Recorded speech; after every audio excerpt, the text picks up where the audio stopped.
Doctor plus YouTube நேயர்கள் அனைவருக்கும் உங்களுடைய வெல்னஸ் குருஜியுடைய அன்பான வணக்கங்கள். இன்றைக்கு காலையில எழுந்த உடனே மருந்து சாப்பிட்றதுல இருந்து தினசரி வாழ்க்கைக்காக, ஆரோக்கியத்திற்காக, வேலைக்கு நம்ம போறோம், வேலையில் திறம்பட செய்ய வேண்டும் அப்படிங்கிறதுக்காக மருந்துகளை தேடி தேடி தேடி சாப்பிடுகின்ற ஒரு நிலை தான் நம்மில் நிறைய பேருக்கு இருக்கு. போன வருஷம் நம்மளோட பங்களாதேஷ்ல இருக்கக்கூடிய 2 பேருக்கு பொருளாதாரத்துக்கான சிறப்பு நோபல் பரிசு கொடுத்தாங்க. என்ன துறையில தெரியுமா அவங்க ஆராய்ச்சி பண்ணாங்க? நடுத்தர குடும்பமாக 50 வருடங்களுக்கு முன்பு இருந்தவங்க இன்னைக்கும் நடுத்தர குடும்பமா தான் இருக்காங்க. 50 வருஷத்துக்கு முன்னாடி படிப்பு கிடையாது, வேலை கிடையாது, நல்ல வாய்ப்புகள் கிடையாது. ஆனா இன்றைக்கு 50 வருடத்திற்கு பிறகு பார்க்கும்போது படிப்பு, வேலை, திறன் எல்லாமே பெரிய அளவுல இருக்கு. இருந்தாலும் நடுத்தர குடும்பமாவே இருக்காங்க. என்ன காரணம் அப்படிங்கிற ஆராய்ச்சியை பார்க்கும்போது, ₹1 மிச்சப்படுத்துறேன்னு சொல்லி 10 ரூபாய் செலவு செய்யக்கூடிய அளவுக்கு மருத்துவ செலவுகள் இன்றைக்கு மருத்துவம் சார்ந்த விழிப்புணர்வுகள் அற்று இருக்கிறதுனால இன்றைக்கு மிடில் கிளாஸா இருக்கவங்க மிடில் கிளாஸாவே இருக்காங்க அப்படிங்கிற ஆராய்ச்சிக்காக தான் நோபல் பரிசு கொடுத்தாங்க. எவ்வளவு அழகான உண்மை பாருங்களேன். நம்ம என்ன பண்றோம்னா, இன்றைக்கு நம்மளுடைய தேவைக்காக பணத்தை சேர்த்து வைக்க முயற்சி பண்றோம். குழந்தைகளுடைய படிப்பு, நம்முடைய எதிர்காலம், வீடு, வாசல், கார் இதெல்லாம் பண்ணணும் அப்படின்னு நம்ம எல்லாருமே ₹100 சம்பாதிச்சா கூட ₹50 சேர்த்து வைக்க முடியுமான்னு முயற்சி பண்றோம். ஒரு மாசத்துக்கு ஒரு ₹1000 சேர்த்து வைக்கிறோம், இல்ல ₹2000 சேர்த்து வைக்கிறோம்னா ஒரு 3 மாசத்துல நம்ம வீட்டுல இருக்க குழந்தைகளுக்கோ நமக்கோ மருத்துவ செலவு வரும்போது நம்ம சேர்த்து வச்ச காசெல்லாம் கொண்டு போய் இந்த மருத்துவ செலவுக்கு தான் கொடுக்கணும். அப்ப இங்க எங்க தப்பு நடக்குதுன்னு பாத்தீங்கன்னா, நம்ம ஆரோக்கியத்திற்கான முக்கியத்துவத்தை நம்ம யாருமே கொடுக்கறது கிடையாது. இன்றைக்கு தமிழ் மருத்துவமோ, ஆயுர்வேத மருத்துவமோ, பிரிவென்டிவ் ஹெல்த்ன்னு சொல்லக்கூடிய நோயற்ற வாழ்க்கைக்கு என்ன செய்யணுங்கிற வழிமுறைகளை ஆயிரக்கணக்கில் சொல்லி இருக்கிறது. கலாச்சாரமாக இந்த உலகத்துல எந்த முறையிலும் இல்லாத தமிழ் முறையில ஒவ்வொரு கலாச்சார நிகழ்வுகளும், ஒவ்வொரு விஷயமும் என்ன செய்தால் நம்ம ஆரோக்கியமாக இருக்க முடியுங்கிறத அவ்வளவு விளக்கி சொல்லியும் கூட இதெல்லாம் மூட நம்பிக்கை அப்படிங்கிற ஒரு முட்டாள்தனமான எண்ணத்தின் காரணமாக நம்மில் நிறைய பேர் இன்னைக்கு என்ன பண்றோம், அதெல்லாம் செய்யறதே கிடையாது. அப்ப என்ன ஆகுது? திரும்ப திரும்ப நோய்வாய்ப்பட்டு கொண்டே இருக்கும். இது ஒரு பக்கம். 2வது, சார் 40 வயசு அல்சர் நோய் வருது, டாக்டர் கிட்ட போறோம். சார் எனக்கு ஏன் சார் அல்சர் நோய் வந்தது?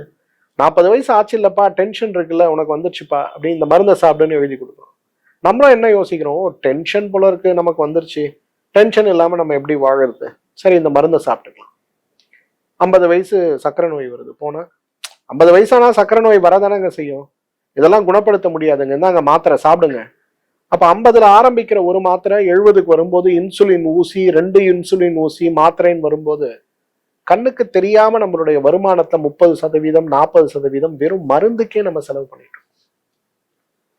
சோ இன்றைக்கு நம்மளை நாமே கேட்டுக்கொள்ள வேண்டிய ஒரு கேள்வி, என்னுடைய ஆரோக்கியத்தை பாதுகாத்துக் கொள்வதற்கு, என் உடம்புல வரக்கூடிய நோய்களை குணப்படுத்திக் கொள்வதற்கு, கட்டுப்படுத்திக் கொள்வதற்கு நான் எடுக்க வேண்டிய முயற்சிகள் என்ன அப்படிங்கிறதையும், அல்லது மருத்துவர்களை நாம் சந்திக்கும் போது நாம் கேட்க வேண்டிய கேள்வியும் இதாத்தான் இருக்கணும். என்னோட அப்பா அம்மாவுக்கு இன்றைக்கு சக்கரை நோய் இருக்குங்க, எனக்கு 25 வயசு தான் ஆச்சுங்க, எனக்கு சக்கரை நோய் வரக்கூடாது டாக்டர், நான் என்ன பண்ணணும்? யோகா பண்ணணுமா, தியானம் பண்ணணுமா, டீடாக்ஸ் பண்ணுமா, என்ன பண்ணா என்னோட உடம்பு நல்லா இருக்கும்? இந்த கேள்விக்கான பதில் நம் முன்னோர்கள் வகுத்து கொடுத்த பதில் தான் புதினா. எப்படி ஆரோக்கிய வாழ்க்கைக்கு மட்டும் அல்ல, உடம்புல ஏற்படுகின்ற பெரிய நோய்களை குணப்படுத்த புதினா நமக்கு உதவி செய்கிறது அப்படிங்கிறது தான் இன்றைக்கு நான் உங்களோட சொல்ல போறேன். ஏன் புதினாவை நான் சூஸ் பண்ணேன் அப்படின்னா, இன்னைக்கு சக்கரை நோயாளி, இதய நோயாளி, கொலஸ்ட்ரால், தைராய்டு, ப்ரெஷர், கொலஸ்ட்ராலோட ப்ரொஃபைல் மாறி போய் இருக்கிறதுனால 1க்கு 2 கொலஸ்ட்ரால் மாத்திரை, ரத்த உறைதல் இல்லாம இருக்கிறதுக்கு ஒரு மாத்திரை, அடிக்கடி சளி பிடிக்காம இருக்கிறதுக்கு ஒரு மாத்திரை, மோஷன் போறதுக்கு ஒரு மாத்திரை, இந்த மாத்திரையெல்லாம் ஜீரணமாவதுக்கு ஒரு மாத்திரை அப்படின்னு சொல்லி ஒரு நாளைக்கு 10-15 மாத்திரையை சாப்பிடக்கூடிய எவ்வளவு பேரை நம்ம பார்க்கறோம். அப்ப குழந்தைகளுக்கு சளிக்கான மாத்திரை, 35 வயசுல இருக்கக்கூடிய வீட்டுக்காரம்மாவுக்கு தைராய்டுக்கான மாத்திரை, வீட்டுக்காரருக்கு ப்ரெஷருக்கும் சுகருக்கான மாத்திரை, அப்பா இருக்காரு வீட்டுல, அவருக்கு பிளட்டுக்கான மாத்திரை, அம்மா இருக்காங்க வீட்டுல, அவங்களுக்கு முட்டு வலிக்கான மாத்திரைன்னு குடும்பம் இன்றைக்கு காய்கறி கீரைகளை சாப்பிடுதோ இல்லையோ, இன்னைக்கு மாத்திரைகளை மட்டும் விடாம சாப்பிட்டு கொண்டிருக்கக்கூடிய சமூகமாக நாம் மாறிப்போன இந்த நிலையில இந்த மாத்திரைகளுடைய தேவையை குறைத்துக் கொள்வதற்கும், அப்பா அம்மாவுக்கு இருக்கக்கூடிய பரம்பரை நோயோ வாழ்வியல் நோயோ நமக்கு வராம இருக்கணும்னா விலை மலிவாக சுவையாக எல்லாரும் விரும்பக்கூடிய வகையில ஒரு பொருள் இருக்கணும் அப்படிங்கிறதுனாலதான் இந்த புதினாவை நான் சூஸ் பண்ணேன். இந்த புதினா அப்படிங்கிறது எப்படி நம்ம ஊருக்கு வந்துச்சு, இதான் ரொம்ப சுவாரஸ்யமான ஒரு விஷயம். நம்ம எல்லாம் நினைச்சிட்டு இருக்கோம் புதினா நம்ம ஊருக்கான ஒரு தாவரம் கிடையாது, வெளிநாட்டுல இருந்து வந்தது அப்படின்னு நினைச்சிட்டு இருக்கோம். இந்த புதினா எப்படி தெரியுமா நம்ம ஊருக்கு முதல்ல வந்துச்சு? பெரிய அளவுல சமையலுக்கு பயன்படுத்த நம்ம தமிழ்ல ஆரம்பிச்சோம். மராட்டியர்கள் முகலாயர்களோட சண்டை போட ஆரம்பிச்ச பிறகு கொஞ்சம் கொஞ்சமா அந்த முகலாயர்கள் ஜெயிக்க ஆரம்பிச்ச பிறகு அவங்கள புஷ் பண்ணி நம்ம தமிழ்நாட்டுக்குள்ள கொண்டு வந்துட்டாங்க. இந்த மராட்டியர்கள்ல ஒரு குறிப்பிட்ட வகை பிரிவினர், எல்லாரும் கிடையாது, ஒரு குறிப்பிட்ட வகை பிரிவினர் மிகச்சிறந்த அசைவ பிரியர்கள். மிகச்சிறந்த அசைவ பிரியர்கள்னா என்ன அர்த்தம்?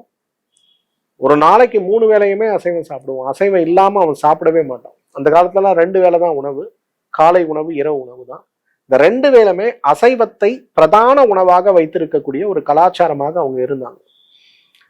அப்ப அவங்க இங்க அந்த கலாச்சாரத்தோடு நம்முடைய தமிழ் கலாச்சாரத்தோடு ஒன்றும் போது வழக்கமாக அசைவம் சாப்பிடுகின்ற நோய்கள் எதுவுமே நம்ம தமிழ் கலாச்சாரத்துல இல்லை. அவனுக்கு ரொம்ப பெரிய ஆச்சரியம், எப்படி இது, நான் ஆடு இறைச்சி சாப்பிட்றேன், இவங்களும் ஆடு இறைச்சி சாப்பிட்றாங்க, ஆனா இவங்களுக்கு பெரிய நோய் இல்லை, ஆளுங்க யாரும் குண்டா இல்லை, எல்லாம் ஒல்லியா இருக்காங்க, நம்ம எல்லாம் கஷ்டப்படுறோமே, என்ன காரணம் அப்படின்னு தேடி பார்க்கும்போதுதான் அதற்கான ஆதாரமாக என்ன இருந்ததுன்னா இந்த புதினா இருந்ததை பார்த்தாங்க. அப்பதான் புதினா இன்றைக்கு நீங்க பார்க்கக்கூடிய எல்லா வகை சமையல்லையும் பெரிய அளவுல உபயோகப்படுத்த ஆரம்பிக்கப்பட்டது. அதுக்கு முன்னாடி புதினா தமிழ் சமையல்ல மட்டும்தான் இருந்தது, உலகத்துல பெரிய அளவுல பிரபலம் கிடையாது. அப்ப மராட்டியர்களுக்கு பிறகு அவங்க நம்ம புதினாவை எடுத்து நம்மளுடைய உணவுல பயன்படுத்த ஆரம்பித்த பிறகு அப்படியே கொஞ்சம் கொஞ்சமா வட இந்தியாவுக்கு போச்சு. அப்புறம் இன்றைக்கு உலகம் முழுவதும் புதினா இல்லாத சமையலே இல்லாமல் ஆகிவிட்டதை பார்க்கிறோம். எவ்வளவு இன்ட்ரெஸ்டிங் ஸ்டோரி பாருங்க. வெளியூர்ல இருந்து ஒருத்தர் நம்முடைய பெருமையை உலகமெல்லாம் இன்றைக்கு கொண்டு சென்றிருக்கிறார்கள் அப்படின்னா அதற்கு புதினா எவ்வளவு பெரிய ஒரு மருந்தாக இருக்க வேண்டும் அப்படிங்கிறத நம்ம புரிஞ்சுக்கணும். புதினா சாப்பிட்றதுனால நமக்கு கிடைக்கக்கூடிய 5 மிக முக்கியமான பயன்கள் என்ன? நம்பர் 1, உங்களோட டைஜஷன் பெட்டரா இருக்கும், உங்களோட செரிமானம் ரொம்ப நல்லா இருக்கும். இப்ப நீங்க இந்த வீடியோ பார்த்துட்டு இருக்கவங்க எத்தனை பேர் இன்னைக்கு அல்சர் நோயினால அவஸ்தைப்படுறீங்க, நெஞ்சு எரிச்சல் நோயினால அவஸ்தைப்படுறீங்க, வயிறு உப்புசத்தால அவஸ்தைப்படுறீங்க, மலச்சிக்கலால அவதிப்படுறீங்க, குடல் நோயினால அவதிப்படுறீங்க? இந்த 5 நோயினால பாதிக்கப்பட்டு இருக்கவங்களா நீங்க யாராவது ஒருத்தர் இருந்தீங்கன்னா புதினாவை உங்க உணவுல சேர்க்க வேண்டியது ரொம்ப ரொம்ப அவசியங்க. முன்னாடிலாம் நீங்க ஹோட்டல் போறீங்கன்னு வச்சுங்களேன், புதினா சட்னி நிச்சயமா இருக்கும். சென்னையில சரவண பவன் அப்படின்னு சொல்லி ஒரு பிரபலமான ஹோட்டல் ஒன்று இருந்தது. அந்த ஹோட்டலோட ஸ்பெஷாலிட்டி என்னன்னா அவங்க 5 வகையான சட்னி கொடுப்பாங்க. ஒரு சிவப்பு சட்னி, ஒரு வெள்ளை சட்னி, ஒரு பச்சை சட்னி, ஒரு மிளகாப்பொடி, அது கூட கொஞ்சம் வடகரின்னு சொல்லி 5 வகையான உணவு கொடுப்பாங்க. ரொம்ப ஃபேமஸ். என்னோட சின்ன வயசுலலாம் அந்த ஹோட்டல்ல போய் இட்லி சாப்பிட்றதே எனக்கு ரொம்ப என்ஜாயபிள் மூமெண்டா நான் வச்சிருப்பேன். அப்ப அதுல பாத்தீங்கன்னா இந்த புதினா சட்னி. அதே போல இந்த கையேந்தி பவன்கள்னு சொல்லிட்டு நம்ம சென்னை ஃபுல்லா பிரபலம். ராத்திரி 8 மணிக்கு நீங்க டி நகருக்குள்ளலாம் ஒரு 25 வருஷத்துக்கு முன்னாடி போனீங்கன்னா ஒவ்வொரு கையேந்தி பவன்லயும் இன்னைக்கு நீங்க பாக்குற கூட்டத்தை விட 100 மடங்கு கூட்டம் இருக்கும். அதுல பாத்தீங்கன்னா பச்சை மிளகாய் போட்டு புதினாவை அரைத்த சட்னியை தான் அவங்க உணவா கொடுப்பாங்க. அந்த உணவை சாப்பிட்டவங்க அந்த இளைஞர்களாக இன்று 50 வயதுல இருக்கவங்க யாருக்குமே அல்சர் நோய் கிடையாதுங்க. ஆனா இன்னைக்கு பாருங்க, நீங்க ஹோட்டல்ல போய் 5 ஸ்டார் ஹோட்டல்ல போய் நீங்க இட்லியும் தோசையும் சாப்பிட்டா கூட அன்னைக்கு ராத்திரியே ஐயோ எனக்கு வயிறு எரியுது, ஏதோ வயிறு உப்புசமா இருக்குன்னு கவலைப்படக்கூடிய நிலையில இருக்கு இல்லையா? அப்ப யோசிச்சு பாருங்க, புதினா உங்களுடைய ஜீரண மண்டலத்திற்கு எவ்வளவு சிறந்த உணவாக இருக்கும். இன்னைக்கு நம்ம வீட்டுல சமைக்கக்கூடிய தாய்மார்கள் நீங்க யார் இருந்தாலும் குறைஞ்சது வாரத்துல 3 நாள் காலை உணவோட சட்டினி அரைக்கக்கூடிய பழக்கம் உங்களுக்கு இருக்குன்னா புதினாவை சட்டினியாக அரைத்து எல்லாரும் வீட்டுல இருக்கவங்க சாப்பிட முடியுமான்னு பாருங்க. அம்மாக்கு பாட்டிக்கு இருக்கக்கூடிய கேஸ் ட்ரபிள், தாத்தாக்கு இருக்கக்கூடிய கான்ஸ்டிபேஷன், அப்பாக்கு இருக்கக்கூடிய வயிறு எரிச்சல், அம்மாக்கு இருக்கக்கூடிய படபடப்பு, குழந்தைக்கு இருக்கக்கூடிய பசியின்மை எல்லாமே சரி பண்றதுக்கு ஒரே மருந்து எதுனா புதினா. சிம்பிள், சுவையாகவும் இருக்கும். இதுல பியூட்டி என்னன்னா எல்லாரும் நம்ம விரும்பி சாப்பிடலாம். இந்த புதினா சட்னி அல்லது புதினா துவையலை உணவுல சேர்க்க ஆரம்பிச்சிங்கன்னா உங்களோட செரிமான மண்டல நோய்கள் அனைத்துமே நீங்கி போறதை பார்க்க முடியும். செகண்ட் இம்பார்ட்டன்ட், புதினாவோட இன்னொரு பெனிஃபிட் என்னன்னா கொலஸ்ட்ராலுக்கு இதை விட சிறந்த மருந்தே கிடையாது. இப்போ நம்ம வீட்டில் எத்தனை பேர், ஒரு 60 வயசுக்கு மேலே இருக்கவங்க 4 பேர் நம்ம வீட்டில் இருக்கோம்னா நிச்சயமா 2 பேருக்காவது கொலஸ்ட்ரால் நோய் இருக்கிறதையும் அதுக்கான ஸ்டாட்டின் மருந்துகளை தொடர்ந்து சாப்பிட்டுட்டு இருக்கிறதையும் பார்ப்போம். 3 மாசத்துக்கு ஒரு முறை டாக்டர் கிட்ட போவோம், டாக்டர் பார்ப்பாரு, பார்த்துட்டு இப்போ கொலஸ்ட்ரால் கொஞ்சம் தான் குறைஞ்சிருக்கு, இதே கண்டினியூ பண்ணுங்க.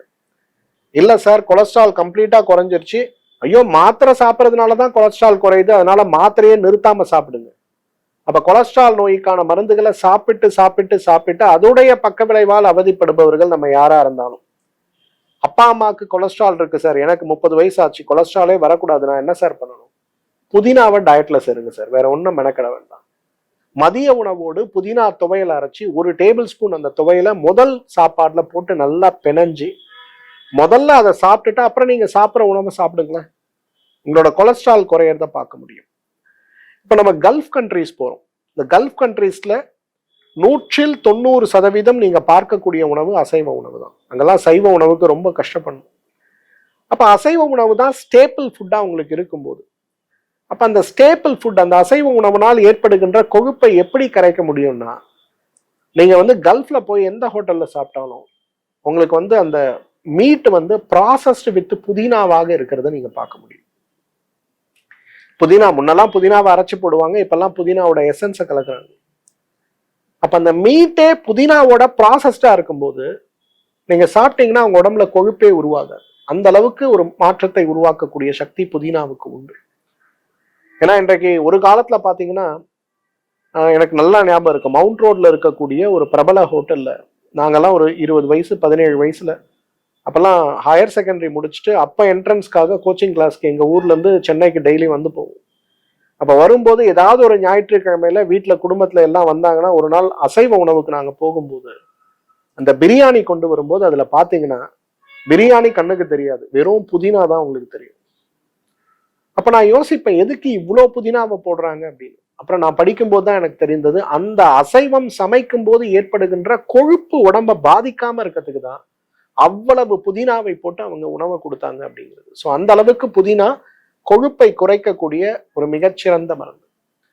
மூன்றாவது, இன்றைக்கு ஹைப்பர் டென்ஷன் இல்லாதவங்க நம்ம யார் இருக்கா? ரத்த கொதிப்பு, கிட்னி ப்ராப்ளம் வரத்துக்கு ரத்த கொதிப்பு, ஸ்ட்ரோக் வரத்துக்கு ரத்த கொதிப்பு, மூளையில ரத்த குழாய்கள் பாதிப்பு ஏற்படுவதற்கு ஹை பிளட் பிரஷர் ஒரு பெரிய காரணமாக இருக்கு. இன்னைக்கு 100 பேருக்கு ஸ்ட்ரோக் பாக்குறோம்னா 90 பேருக்கு பிளட் பிரஷர் தான் காரணமா இருக்கிறத பார்க்கணும். அப்ப பிளட் பிரஷரை குறைக்கிறதுக்கு மாத்திரை சாப்பிட்டாலும் பிளட் பிரஷர் குறையல. ஏன் குறையல அப்படின்னா, ரத்தத்தில் இருக்கக்கூடிய உப்புத்தன்மை குறையாம நம்ம உடம்புல பிளட் பிரஷர் குறையாது. இன்னைக்கு எல்லா பிளட் பிரஷர் மாத்திரைகளும் நீங்க பட்டியல் போட்டு நீங்க போய் சாட் ஜிபிடிலயோ அல்லது கூகுள்லயோ இந்த பிளட் பிரஷர் மாத்திரை எப்படி என் உடம்புல வேலை செய்யுதுன்னு கேட்டீங்கன்னா அது சொல்லும், இது உள்ள போய் கிட்னியை ஸ்டிமுலேட் பண்ணி உடம்புல இருக்கக்கூடிய நீர், அந்த நீர்ல இருக்கக்கூடிய உப்பெல்லாம் ஃபில்டர் பண்ணி ஒண்ணுக்குள்ள இதை அனுப்புறதுனால டயூரட்டிக்கா இது வேலை செய்யறதுனால உங்க பிளட் பிரஷர் குறையுது அப்படிங்கிறத நீங்க பார்க்கலாம். அதுக்கே ஒரு மாத்திரை சாப்பிடணும்? புதினா சாப்பிட்டா போதாதா? புதினாவை நீங்க உணவுல சேர்க்கக்கூடிய பழக்கத்தை வச்சாலே உங்களோட பிளட் பிரஷர் ரொம்ப வேகமா குறைஞ்சிக்கிட்டே வரதை பார்க்க முடியும், சமநிலைக்கு வரதை பார்க்க முடியும். அதனால பிளட் பிரஷருக்காக 4 மாத்திரை 5 மாத்திரை சாப்பிட்டுட்டு இருக்கவன் அப்படின்னு சொல்லக்கூடியவங்க நம்ம யாரா இருந்தாலும் புதினா துவையில கொஞ்சம் உணவுல சேர்க்க முடியுமான்னு பாருங்க. அவ்வளவு அழகாக உள்ள இருக்கக்கூடிய கழிவுகள் வெளியில போற மாதிரி, உள்ள இருக்கக்கூடிய நீர்த்தன்மை வெளியில போற மாதிரி, கொஞ்சம் கொஞ்சமா உள்ள இருக்கக்கூடிய கழிவுகள் எல்லாம் வெளியில போய் உங்களோட பிளட் பிரஷர் ஸ்டேபிள் ஆகிறத பார்க்க முடியும். கிட்னி பேஷண்ட்ஸ் மட்டும் புதினாவை அதிகமா பயன்படுத்தக்கூடாது, ஏன்னா புதினால பொட்டாசியம் அதிகமா இருக்கிறதுனால. மற்றபடி நம்ம எல்லாருமே புதினா துவையில சாப்பிடலாம். 4th இம்பார்ட்டன்ட் திங், கேன்சர் எனக்கு வரக்கூடாது, நான் என்ன பண்ணணும்? இன்னைக்கு புதினால இருக்கக்கூடிய மூலக்கூறுகள் எல்லாம் பார்த்து மாடர்ன் சயின்டிஸ்ட்லாம் அப்படியே அமேஸ் ஆகுறாங்க, பயப்படுறாங்க. அப்பா இவ்வளவு சக்தி வாய்ந்த பொருளா இது அப்படின்னு கேட்கக்கூடியது. ஏன்னா புதினாவிலிருந்து எடுக்கக்கூடிய ஒரு மூலக்கூறு இன்றைக்கு நுரையீரல் புற்றுநோய்க்கு மிகப்பெரிய மருந்தாகலாம் அப்படிங்கிற ஒரு ஆராய்ச்சி பெரிய சர்ப்ரைசிங்கா இருக்கிறத பார்க்கணும். ஏன்னா நமக்கு டாமி ஃப்ளூ அப்படின்னு சொல்லக்கூடிய ஒரு மாத்திரை, இந்த டாமி ஃப்ளூங்கிற மாத்திரை எதுல இருந்து எடுப்பாங்க? அன்னாசி பூல இருந்து எடுப்பாங்க. இந்த டாமி ஃப்ளூக்கு கொடுக்க வேண்டிய அன்னாசி பூவுக்கு அந்த மாத்திரை கொடுப்பதற்கு காரணமே அதுல இருக்கக்கூடிய ஒரு வகையான ஒரு ஒரு என்சைம் தான், ஒரு ஆல்கலாய்டு தான். அந்த நட்சத்திர பூவை விட, அன்னாசி பூவை விட 100 மடங்கு அந்த மூலக்கூறு எதுல இருக்கு அப்படின்னு பாத்தீங்கன்னா இன்னைக்கு புதினாவில் இருக்கிறது அப்படிங்கிற ஆராய்ச்சி. இன்னைக்கு ஜப்பான்ல இருந்து சொல்றாங்க, ஜப்பானியர்கள் நீண்ட காலம் உயிரோடு வாழ்வதற்கு மிகப்பெரிய காரணம் என்ன அப்படின்னு பார்த்தா இந்த புதினாவில் இருக்கக்கூடிய சில மூலக்கூறுகள். ஏன்னா அங்க வந்து ரா உணவுன்னு சொல்லுவோம், பாதி சமைத்த உணவு, 80-20 ரேஷியோன்னு சொல்லக்கூடிய 80% உணவு, 20% வயிறை காலியாக வைப்பது, புளிப்பு சார்ந்த பொருட்கள், அது கூட புதினாவை கலாச்சாரமாக சாப்பிடுகின்ற வழக்கம் வைத்திருக்கிறதுனாலதான் அங்க வந்து நீண்ட ஆயுளுக்கு அது ஒரு காரணமாக இருக்கிறது அப்படின்னே சொல்றாங்க. ஸோ புதினாவை நாம் சாப்பிடும்போது நம்மளோட ஆரோக்கியத்துல அவ்வளவு பெரிய மாற்றம் ஏற்படுவதை பார்க்க முடியும். வெரி இம்பார்ட்டன்ட் லாஸ்ட் பாயிண்ட், மனநோய்க்கு புதினா ஒரு சிறந்த மருந்து. இன்னைக்கெல்லாம் எனக்கு ஸ்ட்ரெஸ் இருக்கு, எனக்கு ஆங்ஸைட்டி இருக்கு, என்னால ஒர்க்ல ஃபோக்கஸ் பண்ண முடியல, என்னோட மேனேஜர் என்ன திட்டினே இருக்காரு, நான் என்ன பர்ஃபார்ம் பண்ணாலும் எனக்கு ஆஃபீஸ்ல ரெக்கக்னிஷன் கிடைக்கல, நிறைய கவலைகளோட நம்ம போராட்டோம். வீட்டுல பிள்ளைங்க படிக்க மாட்டேங்கிறாங்க, எப்ப பார்த்தாலும் மொபைல்ல இருக்காங்க, டிவியில இருக்காங்க, சொல்ற பேச்சை கேட்க மாட்டேங்கிறாங்க. எந்த தாய் தந்தையருக்காவது இந்த கவலை இல்லாம இருக்கா? நேற்று என்னோட கிளினிக் ஒரு 4 வயசு பையனை கூட்டிட்டு வராங்க, சளி இருமல் எல்லாம் சொல்லிட்டு கடைசியா சொல்றாங்க, சார் இவன் சொல்ற பேச்சே கேட்க மாட்டேங்கிறான் சார், இவனுக்கு ஏதாவது நீங்க ஊசி போடுங்க சார் அப்படின்னு. சிரிச்சுக்கிட்டே சொன்னேன், ஏமா 4 வயசு பையனுக்கு நீங்க என்ன சொல்ல வரீங்கன்னே புரியாதுமா, எப்படிமா அவன் கேட்பான் அப்படின்னு கேட்கும்போது எல்லாரும் சிரிக்கிறாங்க. ஆனா நான் இது வந்து சிந்தனைக்குரிய ஒரு விஷயம். அது நம்மெல்லாம் 5.5 வயசுக்கு ஸ்கூலுக்கு போகணும். 5.5 வயசுக்கு குறைவா நீங்க ஸ்கூல் போனீங்கன்னா ஸ்கூல்ல ஹெட் மாஸ்டர் உங்களுக்கு அட்மிஷனே கொடுக்க மாட்டார். 5.5 வயசு ஆகட்டும் கூட்டிட்டு வாங்கம்பாரு. அப்ப 5.5 வயசுக்கு ஸ்கூலுக்கு போகும்போதே நம்ம ஒரு முதிர்ச்சியோடு இருக்கக்கூடிய ஒரு நிலை இருந்ததுனால அப்ப ஸ்கூலுக்கு போகும்போது நம்மளால நிறைய விஷயங்களை கத்துக்கொள்ள முடிஞ்சது. ஆனா இன்றைக்கு என்ன ஆகுது, 3 வயசுல அந்த குழந்தையை கொண்டு போய் ஸ்கூல்ல போட்டு 4 வயசுல அந்த பிஞ்சு கைகள்ல பேனாவை பிடிக்கக்கூடிய அளவுக்கு கூட பலமற்ற ஒரு நிலை இருக்கும்போது அந்த குழந்தையை போட்டு நம்மள எழுத சொல்றோம். இதுல வேற handwriting class, Hindi handwriting class, கரோசெல்லாம் எழுதணும்னு சொல்லி அந்த இங்கிலீஷ் எழுதுறதுக்குள்ள கிளாஸ்ன்னு போட்டு இந்த குழந்தைகளுக்கு நம்ம கொடுக்கக்கூடிய மன அழுத்தம் இருக்கு இல்லையா. இன்னைக்கு 50 வயசுல இருக்கவங்களுக்கு கூட நமக்கு அவ்வளவு ஸ்ட்ரெஸ் கிடையாது. குழந்தைங்க படிப்பை பார்த்து மிரண்டு போறாங்க. குழந்தைங்க இன்னைக்கு வந்து ஏன் வந்து டிவிலையும் மொபைல்லையும் ஃபோக்கஸ் பண்றாங்கன்னா, படிப்பு அவங்களுக்கு இன்ட்ரெஸ்டா இருக்கிற மாதிரி ஒரு சூழலை நம்ம யாருமே உருவாக்கி கொடுப்பது கிடையாது. நம்ம வளரும்போது கூட டிவி இருந்தது, ஆனா யாராவது டிவிக்கு அடிக்டடா இருந்தோமா? கிடையாது. இப்ப ஏன் டிவிக்கு அடிக்டடா இருக்காங்க? அந்த டைம்ல எஜுகேஷன்ல இருக்கக்கூடிய ஒரு சுவாரஸ்யம் இன்றைக்கு எஜுகேஷன்ல இருக்கான்னு கேட்டா இல்லைன்னு தான் சொல்லணும். இதெல்லாம் காரணமா இருந்தாலும் கூட அந்த மன அழுத்தம்ங்கிறது குழந்தைகளுக்கு நிறைய நம்ம உருவாக்குறத பார்க்கணும். நிறைய பெண் குழந்தைகள் நீட் எக்ஸாமுக்கு ப்ரிப்பேர் பண்றாங்க, இரவு பகல் பார்க்காம கடுமையான ஒரு முயற்சி. அந்த இரவு பகல் பார்க்காமல் கடுமையாக அவர்கள் முயற்சி செய்து எக்ஸாம்ல போய் பெர்ஃபார்ம் பண்ணணும்னு வரும்போது அந்த பதட்டமும் சோர்வும் மன அழுத்தமுமே அந்த குழந்தைகளை கொஞ்சம் கூட பெர்ஃபார்ம் பண்ண விடாம தடுத்து விட்டு விடுவதை பார்க்கிறோம். அப்ப அந்த குழந்தைகள் நல்லா வரணும், நல்லபடியா இருக்கணும் அப்படின்னு நினைச்சோம்னா மருத்துவர்கிட்ட கூட்டு போய் மனது அழுத்தத்தை குறைக்க மருந்து, தூக்கத்துக்கு மருந்து, கான்சன்ட்ரேஷனை இன்க்ரீஸ் பண்றதுக்கான மருந்து, இந்த மாதிரி நிறைய கொடுத்து குழந்தைகளை நோயாளிகளாகவே மாத்தி விடுவதை நம்ம பார்க்கிறோம். அப்ப எப்படி குழந்தைகளோடும் நம்மளும் ஒரு ஹார்மனி ரிலேஷன்ஷிப்ல நல்லா இருக்க முடியும்? வீட்டுல சண்டை சச்சரவு இல்லாம இருக்கிறதுக்கு நம்ம என்ன பண்ணணும்? இந்த சாமியை கும்பிடலாமா, இந்த மந்திரத்தை சொல்லாமா? எல்லாரும் புதினா சாப்பிடுங்க, போதும். புதினா சட்னி செஞ்சு வாரத்துல 3 நாள் 4 நாள் வீட்டுல செய்யுங்க. போட்டு அதுக்காக வெறும் புதினாவா போட்டு பசங்களை வந்து கஷ்டப்படுத்திடாதீங்க. வாரத்துல 2 நாள் புதினா கொடுங்க. இல்ல நம்ம வீட்டுல மனநோயாளிகளாக யாராவது இருக்காங்க அப்படின்னா, தூக்கமின்மையினால தாத்தாக்கு தூக்கம் வரல, பாட்டிக்கு வந்து குடும்பத்தை பத்தி கவலை, ஒரே ஸ்ட்ரெஸ்ல இருக்காங்க, அப்பாவுக்கு ஆஃபீஸ் ஸ்ட்ரெஸ், அம்மாவுக்கு வந்து நாங்கெல்லாம் எப்படி இருக்கோன்ற ஸ்ட்ரெஸ், இப்படி இருக்குன்னா பெரியவங்க எல்லாம் ஒரு 20 இலை புதினாவை எடுத்து நல்லா அரைச்சி ஒரு விழுதா பண்ணி காலையில எம்டி ஸ்டொமக்ல சாப்பிடுங்க. தொடர்ந்து 1 மண்டலம் சாப்பிடுங்க. உங்களோட மன அழுத்தம் 50% குறையுதா இல்லையான்னு பாருங்க. உங்களோட கார்டிசோல் லெவலை பிளட் டெஸ்ட் பண்ணுங்க, பாருங்க எவ்வளவு இருக்கு கார்டிசோல். இப்போ 48 டேஸ் அதை ஃபாலோ பண்ணுங்க. 48 டேஸ்க்கு அப்புறம் திரும்ப போய் நீங்க உங்க கார்டிசோலை பாருங்களேன், பெரிய அளவுல குறைஞ்சு போயிருக்கிறத பார்க்க முடியும். வீட்டுல வந்து கேட்கிற வார்த்தைக்கு அப்படியே கத்துவான். ஒரு வார்த்தை என்னப்பா அப்படின்னு கேட்டா உடனே பையன் ஓன்னு கத்துவான். அதுக்காகவே அம்மா அப்பா எல்லாம் பேசுறதுக்கு பயப்படுவாங்க. ஒரு ஃபேமிலி என்னை பார்க்க வந்திருந்தாங்க. அப்பா வந்து ஒரு ரிட்டையர்டு ஐஏஎஸ் ஆஃபீஸர், அம்மா வந்து அவங்களும் ஒரு ரிட்டையர்டு ஐஏஎஸ். பையன் வந்து டாக்டர், ஒரே பையன். ரொம்ப கஷ்டப்பட்டு பையனை நல்லா படிக்க வச்சு is a very excellent physician. ஆனா என்னன்னா டிப்ரெஷனுக்குள்ள போயிட்டார். எதனால டிப்ரெஷனுக்குள்ள போனாரு என்னங்கிற ஆராய்ச்சி இவங்க என்ன செஞ்சு பார்த்தாலும் முடியல. 5 நாள் நல்லா ஒர்க் பண்ணுவாரு, அடுத்த 15 நாள் ஆஃபீஸ்க்கே போக மாட்டார், வீட்லயே உட்காந்துருப்பார். காலையில இருந்து நைட் வரல ரூம்குள்ளேயே உட்காந்துருப்பாரு. எழுந்து கட்டில வந்து இப்படி உட்காந்துருவாரு. 2 மணி நேரம் 3 மணி நேரம் சிலை போல உட்காந்துருப்பார். யார் போய் பேச முடியாது. என்ன பண்ணாலுமே அவரா திருப்பி நினைவுக்கு வந்து எழுந்து வந்து பிரஷ் பண்ணி சாப்பிட்டாதான் உண்டு. நிறைய சைக்காட்ரிஸ்ட், நிறைய மருந்துகள். வருத்தத்தோட அந்த அம்மா என்கிட்ட சொன்னாங்க, சார் ஒரே குழந்தை சார், கல்யாணம் பண்ணி பார்க்கணும், சின்ன வயசு, நல்ல டாக்டர், நல்ல திறமையான குழந்தை, போஸ்ட் கிராஜுவேஷன்லாம் முடிச்சிருக்காரு, ஆனா எதனால வந்ததுன்னே எங்களால கண்டுபிடிக்க முடியல சார், நீங்க எனக்கு ஹெல்ப் பண்ணுங்க சார்.